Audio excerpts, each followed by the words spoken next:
കനത്ത ചൂടിന്റെ പശ്ചാത്തലത്തിൽ UAE-യിൽ തൊഴിലാളികൾക്ക് പ്രഖ്യാപിച്ച ഉച്ചവിശ്രമ നിയമം പ്രാബല്യത്തിൽ വന്നു. ഉച്ചയ്ക്ക് 12:30-നും 3-നും ഇടയിലാണ് തൊഴിലാളികൾക്ക് വിശ്രമം അനുവദിക്കുക.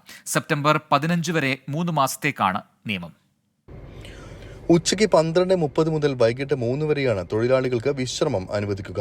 കനത്ത ചൂടിൽ നിന്ന് പുറംതൊഴിലെടുക്കുന്ന ജീവനക്കാർക്ക് ആശ്വാസം നൽകുക എന്ന ലക്ഷ്യത്തോടെയാണ് രാജ്യത്ത് ഉച്ചവിശ്രമ നിയമം പ്രഖ്യാപിച്ചത്.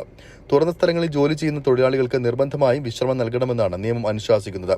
ഉച്ചവിശ്രമ സമയത്ത് തൊഴിലാളികൾക്ക് വിശ്രമിക്കാൻ ആവശ്യമായ സൗകര്യങ്ങൾ ഒരുക്കി നൽകേണ്ടത് സ്ഥാപനങ്ങളാണ്. വിശ്രമ സമയങ്ങളിൽ തൊഴിലാളികൾക്ക് തണൽ ലഭിക്കുന്നതിനുള്ള സംവിധാനം ജോലിസ്ഥലത്തുണ്ടായിരിക്കണം. നിയമം ലംഘിക്കുന്നവർക്ക് 5000 മുതൽ 50,000 ദിർഹം വരെ പിഴ ചുമത്തുമെന്നും അതോടൊപ്പം കമ്പനിയെ തരം താഴ്ത്തുമെന്നും അധികൃതർ അറിയിച്ചിട്ടുണ്ട്. ഈ കാലയളവിൽ കമ്പനികൾ നിയമം പാലിക്കുന്നുണ്ടോ എന്ന് ഉറപ്പാക്കാൻ നാളെ മുതൽ പരിശോധന ശക്തമാക്കുമെന്ന് UAE മാനവ വിഭവശേഷി സ്വദേശവൽക്കരണ മന്ത്രാലയം അറിയിച്ചിട്ടുണ്ട്. 24 ദുബായ്.